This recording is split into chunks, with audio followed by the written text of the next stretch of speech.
Hello guys and gals, and welcome. So we're going to play the Stanley Parable Ultra Deluxe Edition today. I just wanted to change it up a little bit. I've been playing a lot of Diablo Immortal. Kind of wanted to play something else just for one day. And Stanley Parable is definitely an interesting game. If you guys have never played the Stanley Parable series, let me just say to you, you are in for quite a treat. Quite a treat.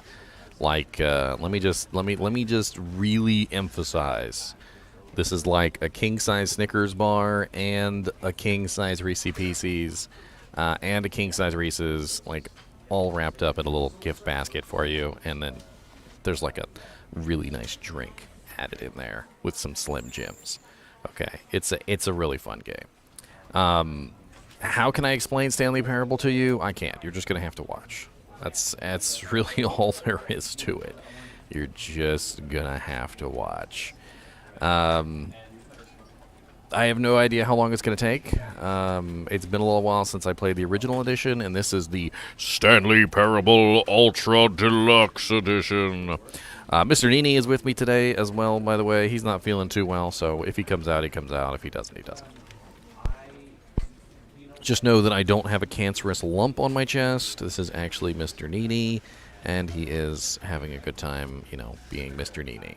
That is what Mr. Knees do. They are Mr. Knees.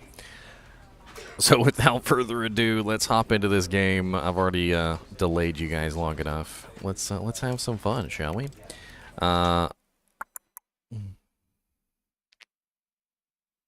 This is the story of a man named Stanley. Stanley worked for a company in a big building where he was employee number 427. Employee number 427's job was simple. He sat at his desk in room 427 and he pushed buttons on a keyboard. Orders came to him through a monitor on his desk, telling him what buttons to push, how long to push them, and in what order. This is what employee 427 did every day of every month of every year. And although others might have considered it soul-rending, Stanley relished every moment that the orders came in, as though he had been made exactly for this job. Stanley was happy. And then one day, something very peculiar happened. Something that would forever change Stanley. Something he would never quite forget. He had been at his desk for nearly an hour when he realized that not one single order had arrived on the monitor for him to follow. No one had showed up to give him instructions, call a meeting, or even say hi. Never in all his years at the company had this happened, this complete isolation. Something was very clearly wrong. Shocked, frozen solid, Stanley found himself unable to move for the longest time. But as he came to his wits and regained his senses, he got up from his desk and stepped out of his office. Did I step out of my office, though? Did I? Maybe I look around my office instead and pick up the phone and rifle through the filing cabinet. Or maybe I clack the keyboard a bunch of times. Maybe I do that instead. Maybe I sharpen my pencils for the upteenth time until they're just nubs. All in biding time to not leave the office because you told me to and I don't want to do what you said. And maybe I'll walk out backwards because you didn't say I did that. Now did you? All of his co-workers were gone. What could it mean? Stanley decided to go to the meeting room. Perhaps he had simply missed a memo. No matter how hard Stanley looked, he couldn't find a trace of his co-workers. The jank literally says, "Who farted?" Who the one who's got the mug that literally says, "Who farted?" I hate Mondays. We got Garfield working here. So we got Garfield working over here, and I don't know who's working at this desk, but they asked who farted. Who farted, my boys? Who farted? Number one dad. Oh yeah, boys. Number one dad. Can I go in any of these side rooms? No. What the hell does that say? Smile.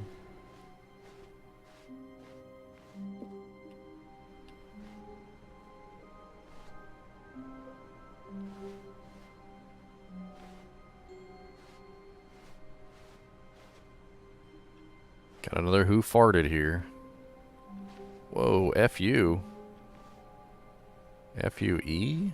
The hell? I can't read that cup and it's making me insane. Surname access? Can I go through any of these Stanley zones? went around touching every little thing in the office, but it didn't make a single difference, nor did it advance the story in any way. What? Don't make fun of me, okay? I will touch everything in the office if I want to touch everything in the office. Tell me what to do. Room 416, room 417. None of these doors open. When Stanley came to a set of 2 open doors, he entered the door on his left. See, now this is just straight up like, oh, he went this way, and I don't want him to go this way, so I'm going to tell him to go this way. And then, I see, if I go to my left, then I'm doing what he tells me to do. And if I go to my right, then I'm doing what he not tells me to do. But maybe he's trying to save me. Maybe he's trying to, like, make me, like, survive. But let's do what he wants for now. We'll change our mind later.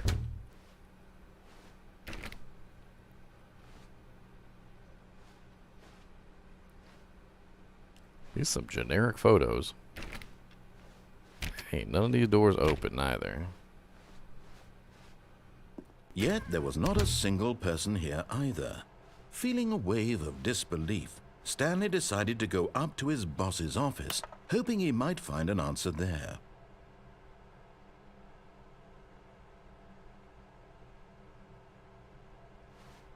Bi-quarterly post-review.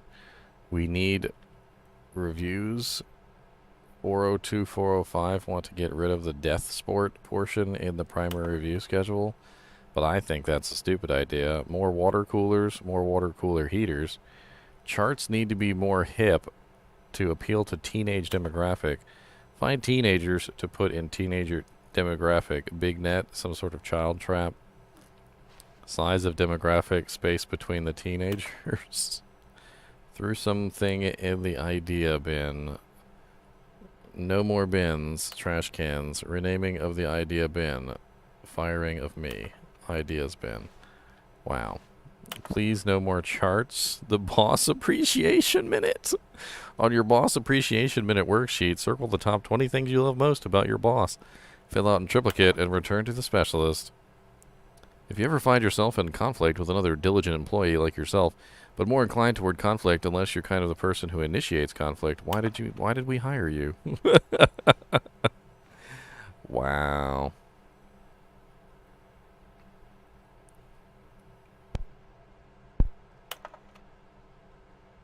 I don't know what is going on here.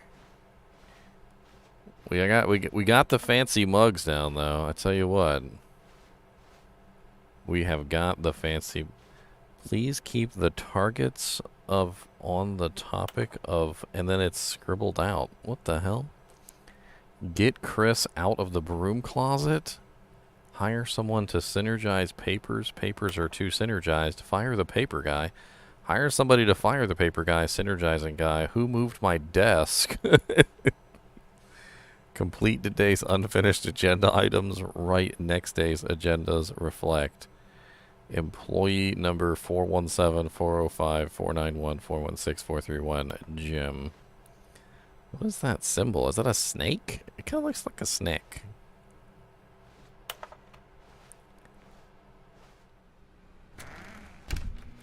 Hey, it's the broom closet.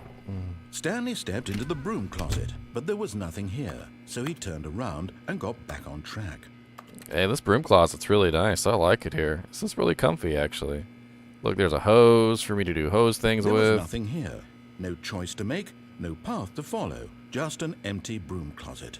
Look, there's no reason to still be here. There's some duct tape. I got some wrenches. Got a nice. I don't know what that is. What's that? What is that? It's nice though. It was whatever it is. Stanley was still just sitting in the broom closet. He wasn't even doing anything. At least if there was something to interact with, he'd be justified in some way. As it is, he's literally just standing there doing sweet FA. I got a radioactive rope. I got a really sweet looking broom with a wooden handle. Like dear God. Are you really still in the broom closet? Standing around doing nothing? Why? Please offer me some explanation here. I'm genuinely confused. I'm having fun in my broom closet, okay? Don't be jealous of my broom closet. You realize there's no choice or anything in here, right? If I'd said Stanley walked past the broom closet, at least you would have had a reason for exploring it to find out. But it didn't even occur to me because literally this closet is of absolutely no significance to the story whatsoever. I never would have thought to mention it. Says you, okay? There is at least 3 rolls of duct tape in here, if not more. 4 rolls, my bad. Maybe to you this is somehow its own branching path. Maybe when you go talk about this with your friends, you'll say, "Oh, did you get the broom closet ending? The broom closet ending was my favorite." I hope your friends find this concerning. Yes, the broom closet ending was the best. That's right. Stanley was fat and ugly and really, really stupid. He probably only got the job because of a family connection. That's how stupid he is. That or with drug money. Also, Stanley is addicted to drugs and hookers. Whoa! Whoa, whoa, whoa, whoa. Whoa. Well, I've come to a very definite conclusion about what's going on right now. You're dead. You got to this broom closet, explored it a bit, and were just about to leave because there's nothing here when a physical malady of some sort shut down your central nervous system and you collapsed on the keyboard. Well, in a situation like this, the responsible thing is to alert someone nearby so as to ensure that your body is taken care of before it begins to decompose. Hello? Anyone who happens to be nearby? The person at this computer is dead. They have fallen prey to any number of your countless human physiological vulnerabilities. It's indicative of the long-term sustainability of your species. Please remove their corpse from the area and instruct another human to take their place, making sure they understand basic first-person video game mechanics and filling them in on the history of narrative tropes in video gaming, so that the irony and insightful commentary of this game is not lost on them. All right, when you've done that, just step out into the hallway. Yeah, no. Mr. NiNi, will you tell him that we're staying in the broom closet, sir? It's comfy in here. Isn't that right? Say it's comfy in the broom closet. We're staying in. He said we're staying in. That's what Mr. NiNi said. We're staying in the broom closet. That's it.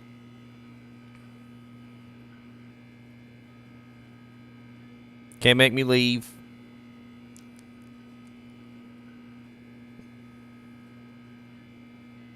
I'm actually curious if there's any further dialogue. He's already basically told me I was a drug addict and a man who sleeps with hookers. Within like 5 minutes of being in the closet, he doesn't have much patience, does he? Very little patience.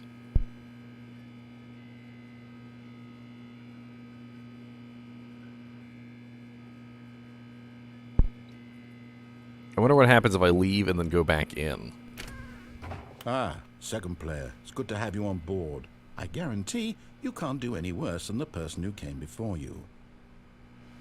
You too? Unbelievable. I'm at the mercy of an entire species of invalids. Perhaps there's a monkey nearby you can hand the controls to. A fish? Fungus? Look, you can hammer out the details. I'm not particularly picky. I'll just be waiting for when you're ready to pick up the story again.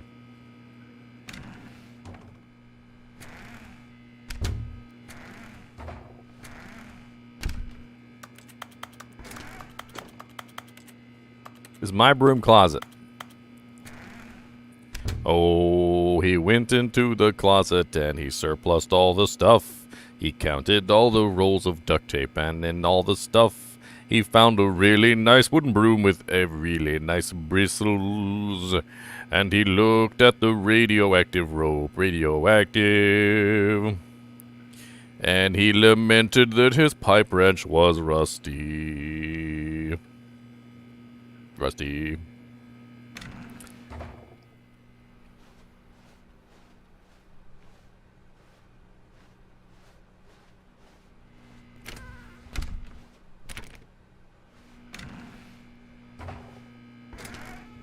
I bet you there's some achievement for just staying in the broom closet for like a year.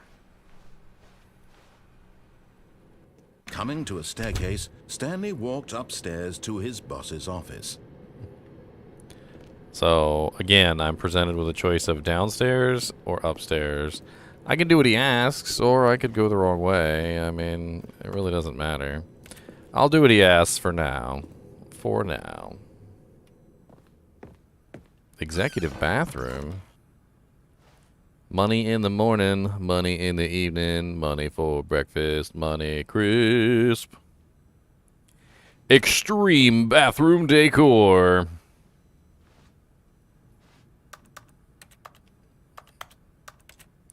Notice that whenever I press a button,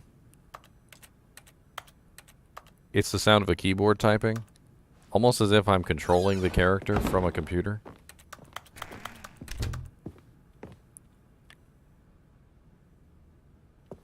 The beige pages.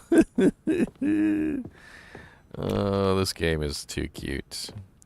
What's up here? Stepping into his manager's office, Stanley was once again stunned to discover not an indication of any human life.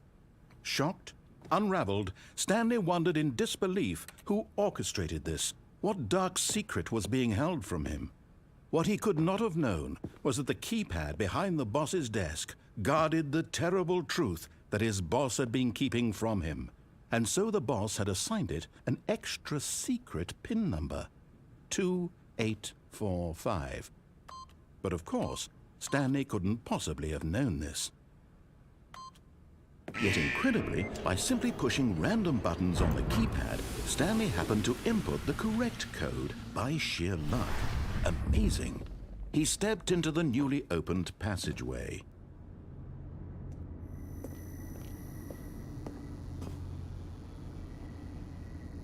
It's a little dark.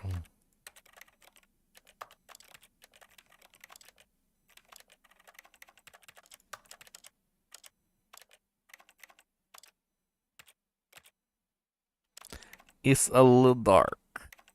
It's a little dark. There's no way I can change the video settings. It's a little dark. It's like way dark, actually. You know what? I got an idea.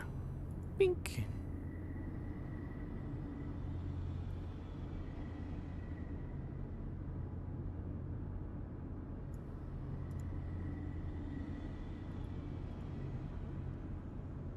Oh Lord, that is definitely not work.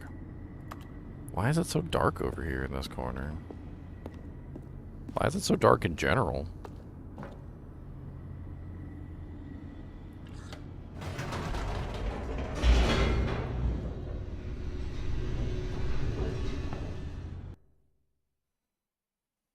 Mr. Days. Descending deeper into the building, Stanley realized he felt a bit peculiar. It was a stirring of emotion in his chest, as though he felt more free to think for himself, to question the nature of his job. Why did he feel this now, when for years it had never occurred to him? This question would not go unanswered for long.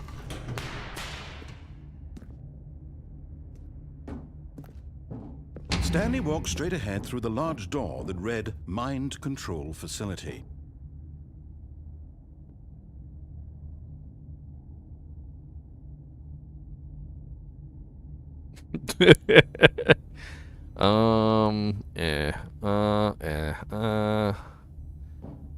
Sure, why not? Let's go get mind controlled. The lights rose on an enormous room packed with television screens. What horrible secret did this place hold? Stanley thought to himself. Did he have the strength to find out?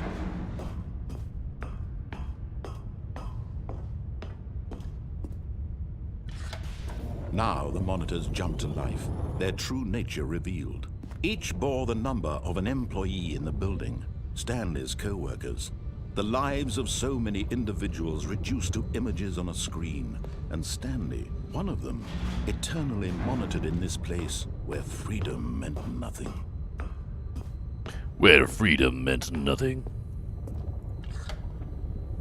This mind control facility, it was too horrible to believe. It couldn't be true. Had Stanley really been under someone's control all this time? Was this the only reason he was happy with his boring job? That his emotions had been manipulated to accept it blindly? Yes. No. He refused to believe it. He couldn't accept it. His own life in someone else's control? Never. It was unthinkable, wasn't it? Was it even possible? Had he truly spent his entire life utterly blind to the world? But here was the proof, the heart of the operation. Controls labeled with emotions, happy or sad or content.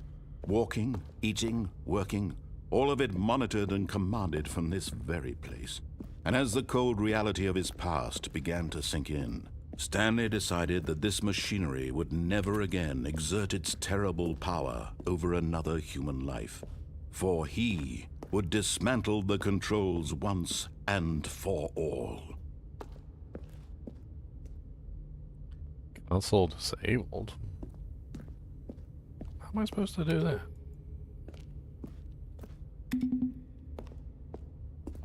1, 2. 1, 2, buckle my shoe. 3, 4, out the door. 5, 6, pick up sticks. Mind controls idle, awaiting input. System power on. And when at last he found the source of the room's power, he knew it was his duty, his obligation, to put an end to this horrible place and to everything it stood for. Oh, Stanley, you didn't just activate the controls, did you? After they kept you enslaved all these years, you go and you try to take control of the machine for yourself. Is that what you wanted? Control? Yeah. Let's go. Oh, Stanley, I applaud your effort, I really do. But you need to understand, there's only so much that machine can do. You were supposed to let it go. turn the controls off, and leave. If you want to throw my story off track, you're going to have to do much better than that. I'm afraid you don't have nearly the power you think you do. For example, and I believe you'll find this pertinent, Stanley suddenly realized he had just initiated the network's emergency detonation system. In the event that this machine is activated without proper DNA identification, nuclear detonators are set to explode, eliminating the entire complex. How long until detonation then?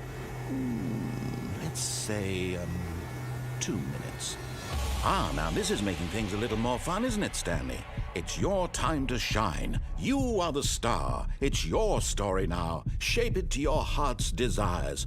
Oh, this is much better than what I had in mind. What a shame we have so little time left to enjoy it.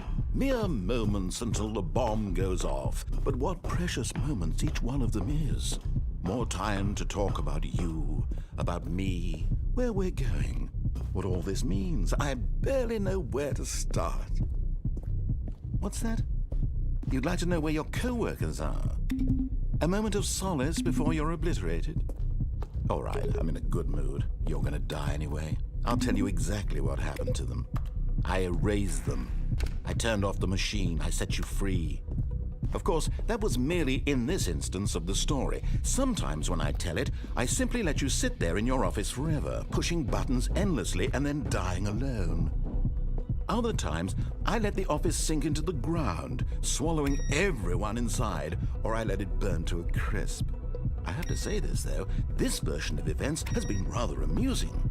Watching you try to make sense of everything and take back the control wrested away from you, it's quite rich. I almost hate to see it go.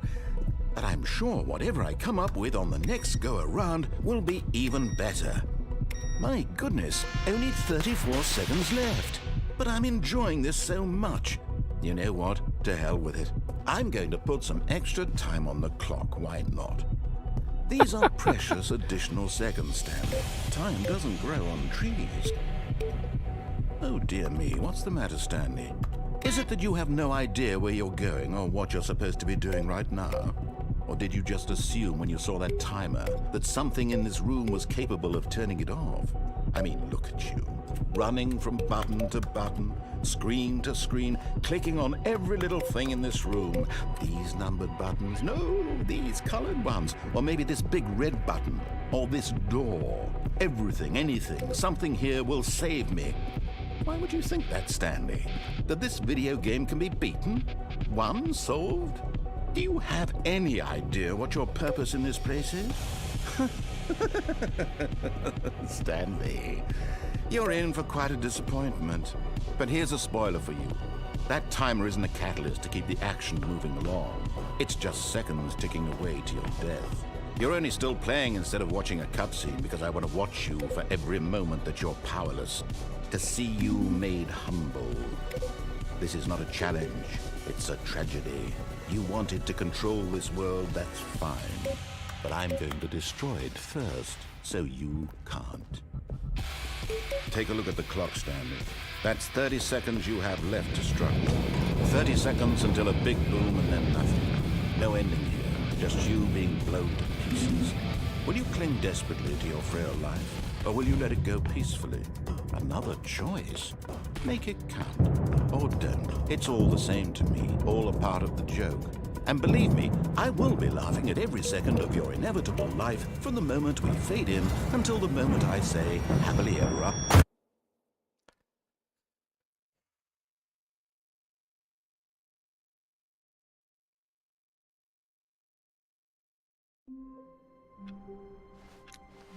All of his co-workers were gone.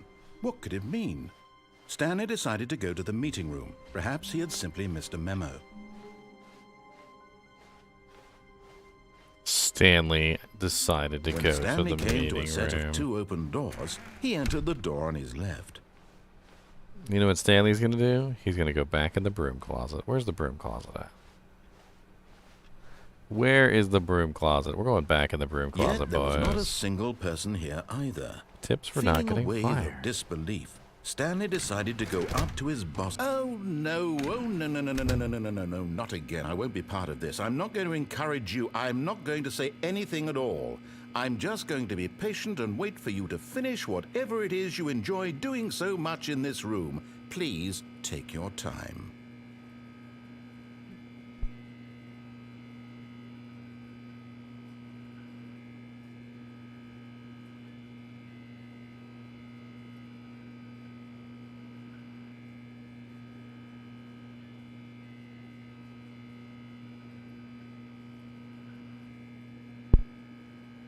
Is he really not going to say anything? Is he really not going to speak? I don't know if that's true. I don't know if he can hold his lips together about me being in the broom closet today. I don't know if he can hold his lips together.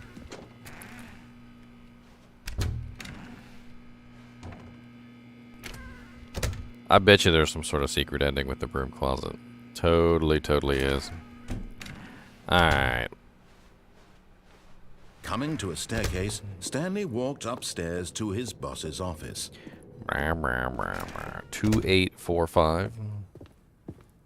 Stepping into his manager's office, Stanley was once again stunned to discover not an indication of any human life. What could it mean? Stanley wondered aloud to nobody. He began wildly to... Stanley was in such a rush to get through the story as quickly as possible, he didn't even have a single minute to just let the narrator talk. That kind of anxiety isn't healthy, so he relaxed for a few moments with some calming New Age music.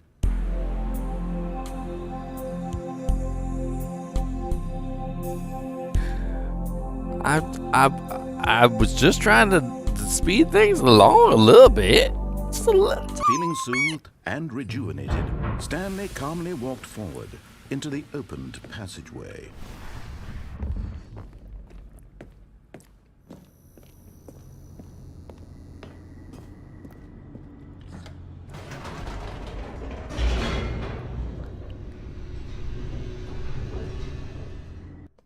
You ready for this, Mr. Needs? Are you ready? I don't think you're ready. Alright, boys, this time we're going to try to escape. Stanley walked straight ahead through the large door that read Mind Control Facility. Although this passageway had the word escape written on it, the truth was that at the end of this hall, Stanley would meet his violent death. I don't believe you, Mr. Narrator. I think you're rude. The door behind him was not shut. Stanley still had every opportunity to turn around and get back on track.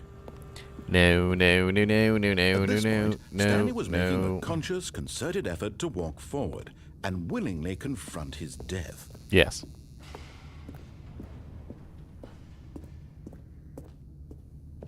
Whee!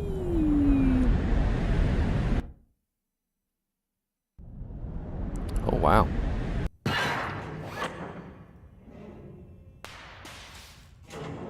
It's a little dark down here. As the machine whirred into motion and Stanley was inched closer and closer to his demise, he reflected that his life had been of no consequence whatsoever. Stanley can't see the bigger picture.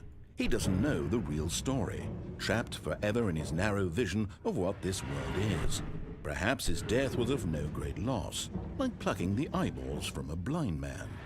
And so he resigned and willingly accepted this violent end to his brief and shallow life. Farewell, Stanley. Farewell, cruel world. Farewell, Stanley, cried the narrator, as Stanley was led helplessly into the enormous metal jaws. In a single visceral instant, Stanley was obliterated as the machine crushed every bone in his body, killing him instantly.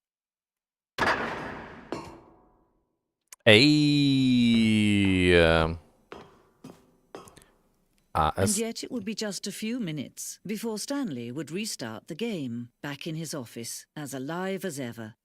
What exactly did the narrator think he was going to accomplish?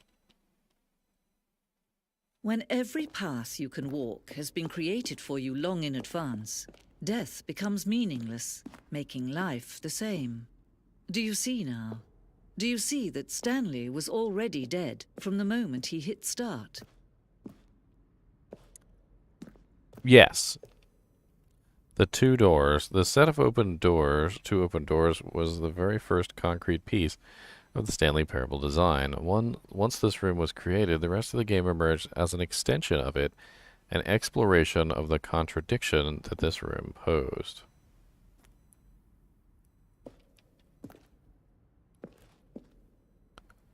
Huh.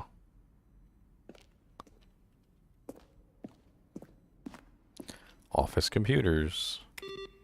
Hey, I like solitaire.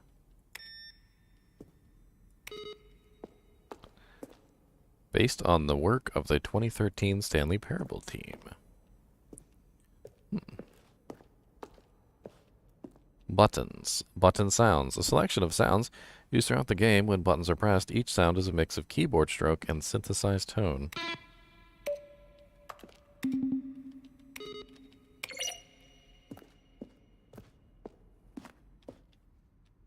The Office. Warzone? The hell? Early in development, we designed an ending where Stanley would end up on a battlefield fighting aliens.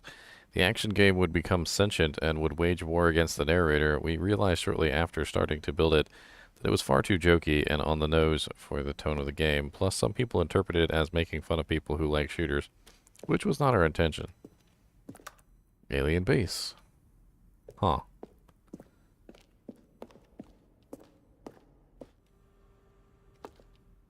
From Dink Dunk, subject gay. Are you gay? What? From Art, regarding your game in the works. Dear narrator, I appreciate the previous Stanley game as a work of art and a standalone title. Oh, it's too fast for me. Will the Stanley Parable have infinite quests? How many endings? Is the Stanley Parable really going to let me go shopping? How do you make a JRPG? How do you make the worst game ever? What is the difference between a duck? What the hell is with these emails? How is the game going? I hope it's as good or better than the first one. From a cool man. A very cool man indeed.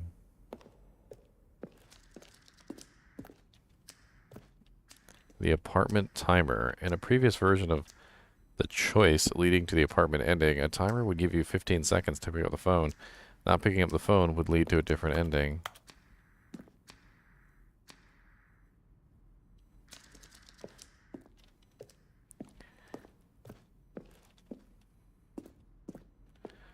Zending levers. These levers were originally part of the zending. The player would pull a lever and the narrator would describe what color they had pulled.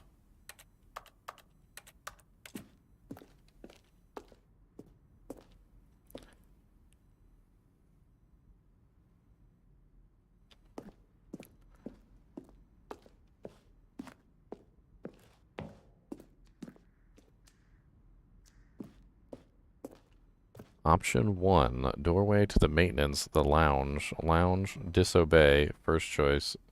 Obey, staircase. 2 options. For vent, option 1.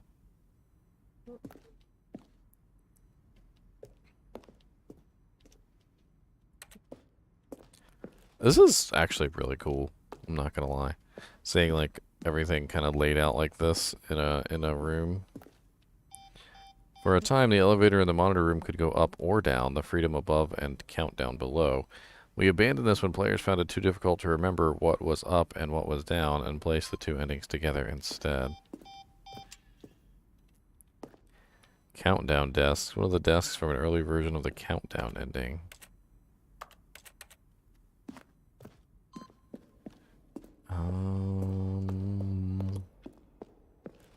How do I get out of here, though? That's the question. The boss's office. This is back where I came from. Office clock. So pretty. You guys did such a good job on the office clock, you don't even know. Stanley stood on the roof. Kevin Brighting, the voice of the narrator, recorded dialogue for the entire game, roughly 3 separate times over 2 years of development. Closer, Stanley. See how it's impossible for the player to do anything in this room. Perfect example of poor level design. Textbook mistake. It's the kind of thing you'd pick up on intuitively if you had even the most fundamental understanding of good and bad game design. But of course, you being you, you'll probably spend the next hour trying to solve it. Here, I'm just going to make this easy on you. Green door. Stanley walked over the bridge. Finally, he pushed the number 9. Stanley stood on the roof.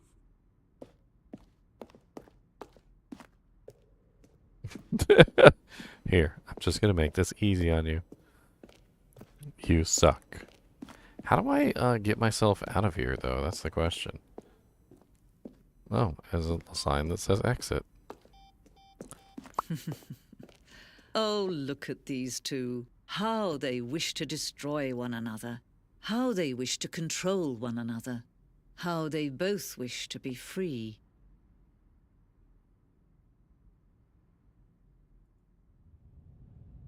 Can you see? Can you see how much they need one another? No, perhaps not. Sometimes these things cannot be seen. But listen to me. You can still save these two. You can stop the program before they both fail. Push escape and press quit.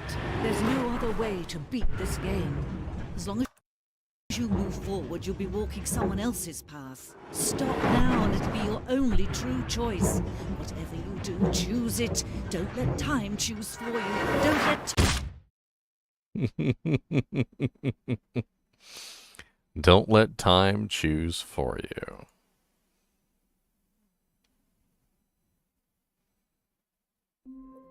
Oh, this is the game that never ends. Yes, it goes on and on, my friends. What could it mean? Stanley decided to go to the meeting room. Perhaps he had simply missed a memo. New content? I like new content. Oh, new content? What does that mean, new content?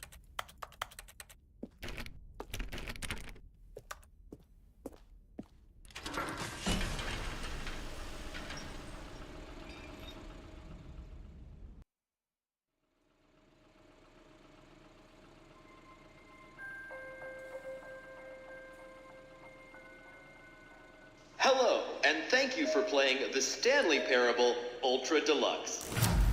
As you may know, the Stanley Parable was a video game released in 2013 on home computers. After receiving critical and commercial success, it was expanded upon in 2022 with the Stanley Parable Ultra Deluxe, a reimagining of the game for consoles and home computers. The Stanley Parable Ultra Deluxe features exciting new content that broadens and expands the world of the Stanley Parable, delighting audiences the world over. Please, step inside and see what thrilling new adventures await in the Stanley Parable Ultra Deluxe. Oh, well, this sounds delightful. I'm very excited to see the thrilling new Ultra Deluxe content. Ultra Deluxe. Not just Deluxe, not just Okay, Ultra, so far it's an elephant. but Ultra Nothing Deluxe. special yet, but I'm sure it's just the beginning of a mesmerizing adventure.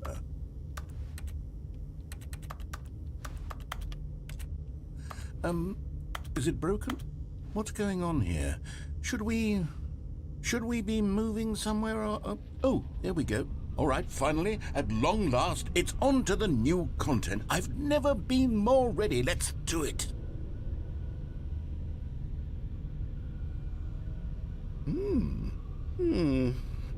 I have to say, initial impressions of Stanley Parable Ultra Deluxe, mostly tedious. It's as if oh, okay. Let's see the content. Give me the content, Stanley. The jump All right. circle. All right, let's see. It's the jump circle.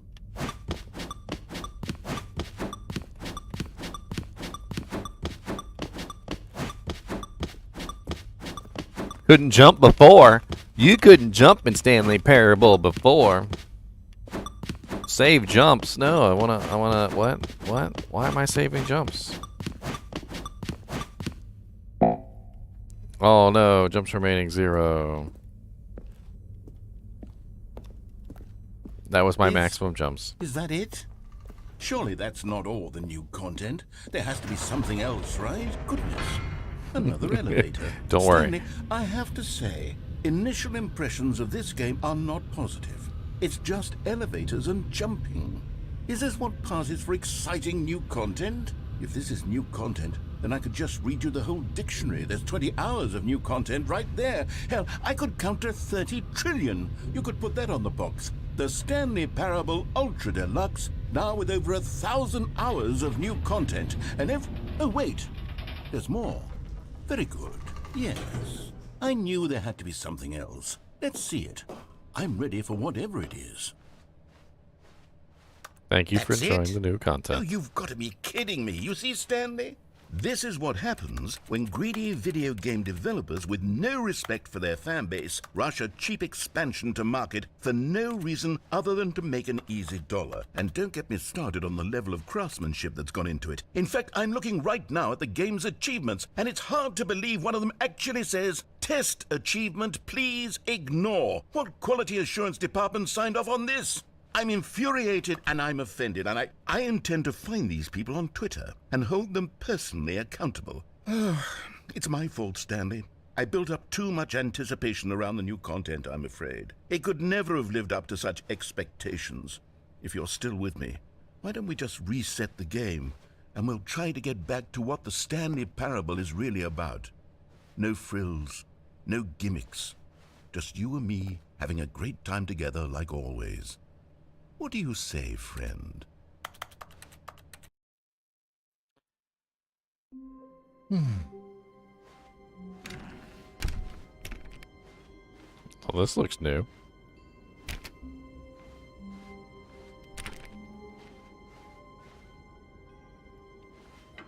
Psst! Stanley! Come over here! In the vent! I want to show you something!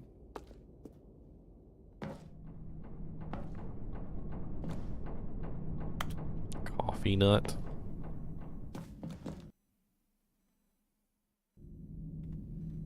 Okay, you remember how cheap and unsatisfying the new Ultra Deluxe content turned out to be? Well, it got me thinking about the past, and how much better the Stanley Parable used to be. So I made something special and tucked it away here where the game's developers won't find it. Just our little secret. Take a look. I call it the Memory Zone. It's where I've been storing all my favorite memories so I can relive the peak experiences of my life whenever I want. Experiences like the launch of the Stanley Parable on PC.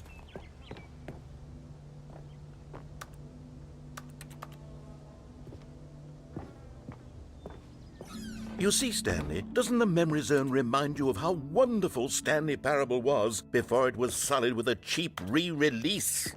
Remember back in October of 2013, when the game originally launched? Back then, video games had integrity. Back then, it all meant something. Oh, the waste.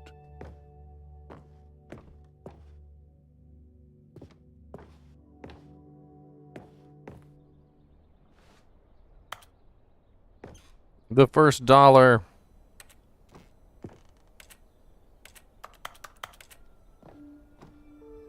Unachievable. It is impossible to get this achievement. Go outside. Don't play for 5 years.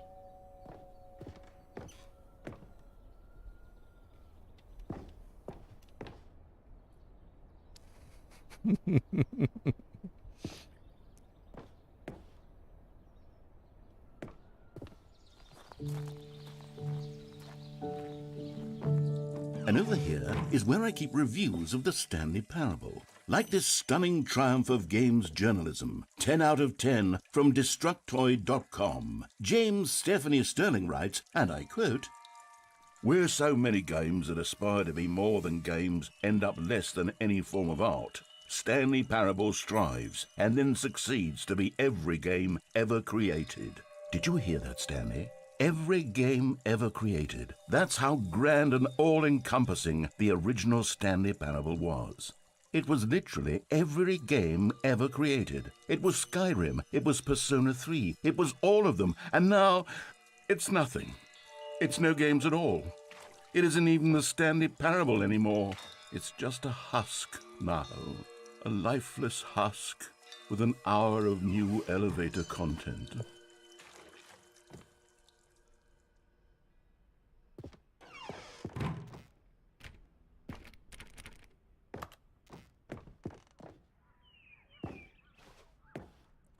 Person of the year.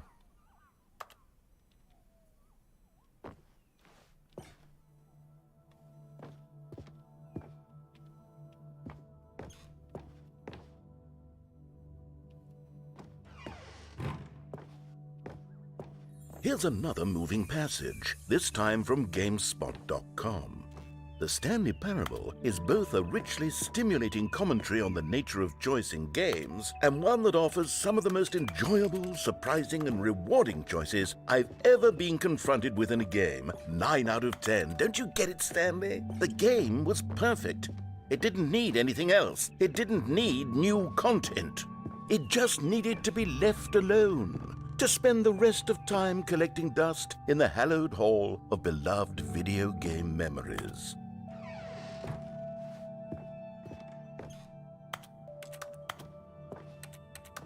If I saved my jumps, I probably could have got over here to the serious room, huh? But because I didn't save my jumps. These were simpler times, Stanley. What I wouldn't give to go back, to have it all over again. Wait, hang on. I don't recall this part of the memory zone before. What's this? What's down here? Oh no. Oh God, no. Stanley, it's a collection of reviews from Steam, the online video game distributor. I haven't looked at these in years. I can't even imagine what's been collecting down here. Surely these reviews were glowing as well, weren't they? Honestly, I could not be bothered to play this game to full completion. The narrator is obnoxious and unfunny, with his humor and dialogue proving to be more irritating than entertaining. Unfunny! I'm not trying to be funny. I'm trying to make a serious work of art. I suppose I could write up a handful of gags to insert into the Stanley Parable, but the game is already such a densely layered web of profound philosophical insights that I can't even imagine where I'd have the room to stick them.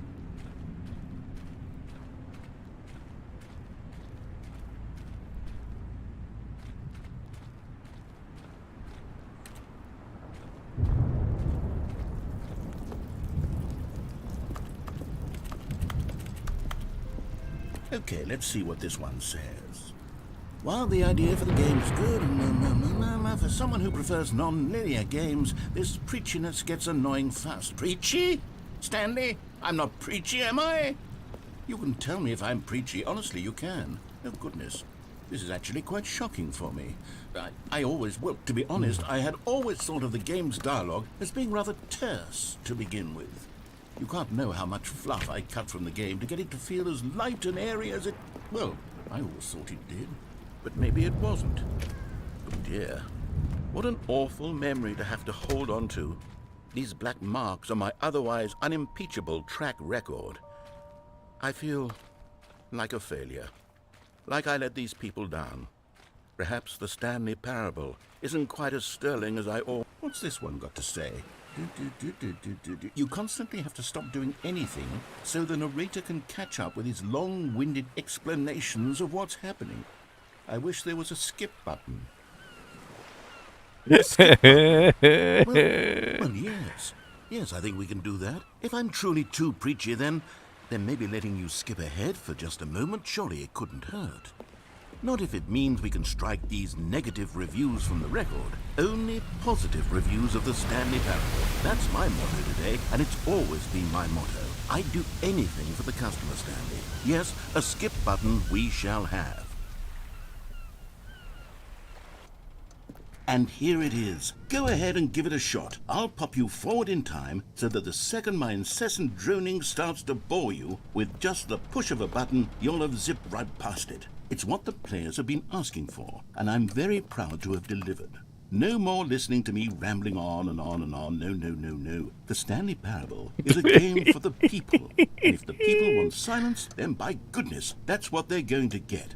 Well, don't sit around waiting for me to shut up. Go ahead and make me shut up. Here, we'll pretend that I've just begun an interminable monologue, and it goes something like this.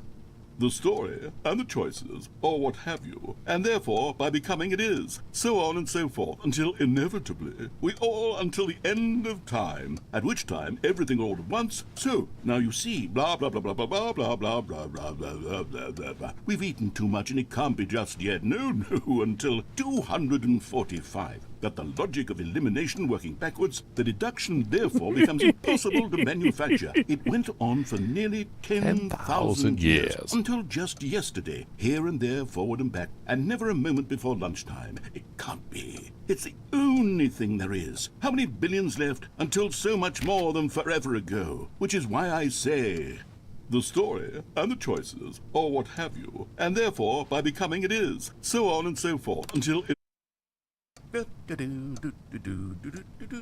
Oh, you're back, you see. You were only frozen in time for a few minutes, but it was plenty of time for me to deliver a long, rambling monologue full of unnecessary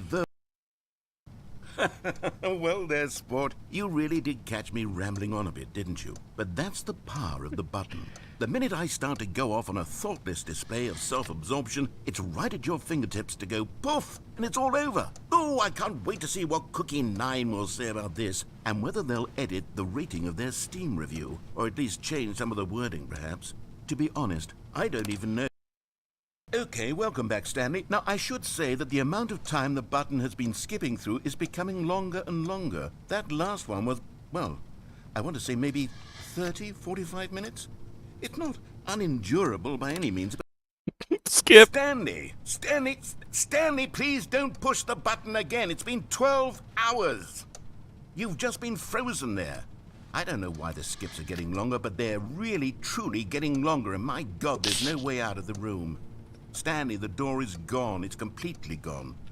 I've looked at it from every angle. I've checked every one of those walls 1,000 times. And there's no door, Stanley. There's no door. There's just you and the button. And if you keep pressing it, I have no idea what will happen. I have no idea how long I'll be made to sit here. And more than...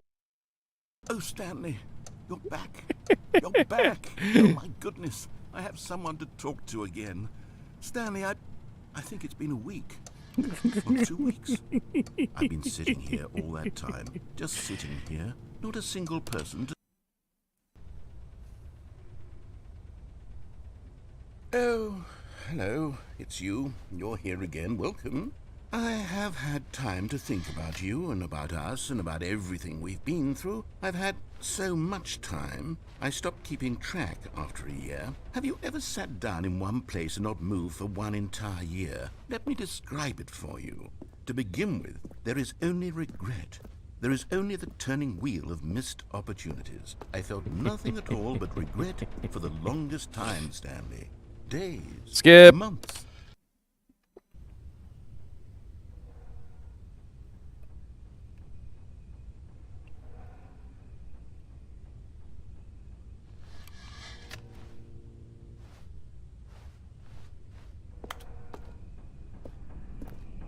Are you dead, narrator? Are you dead? I think the narrator died.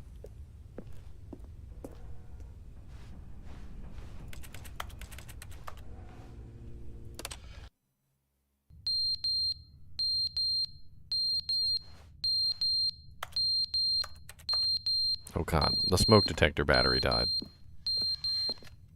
The clock fell off the wall.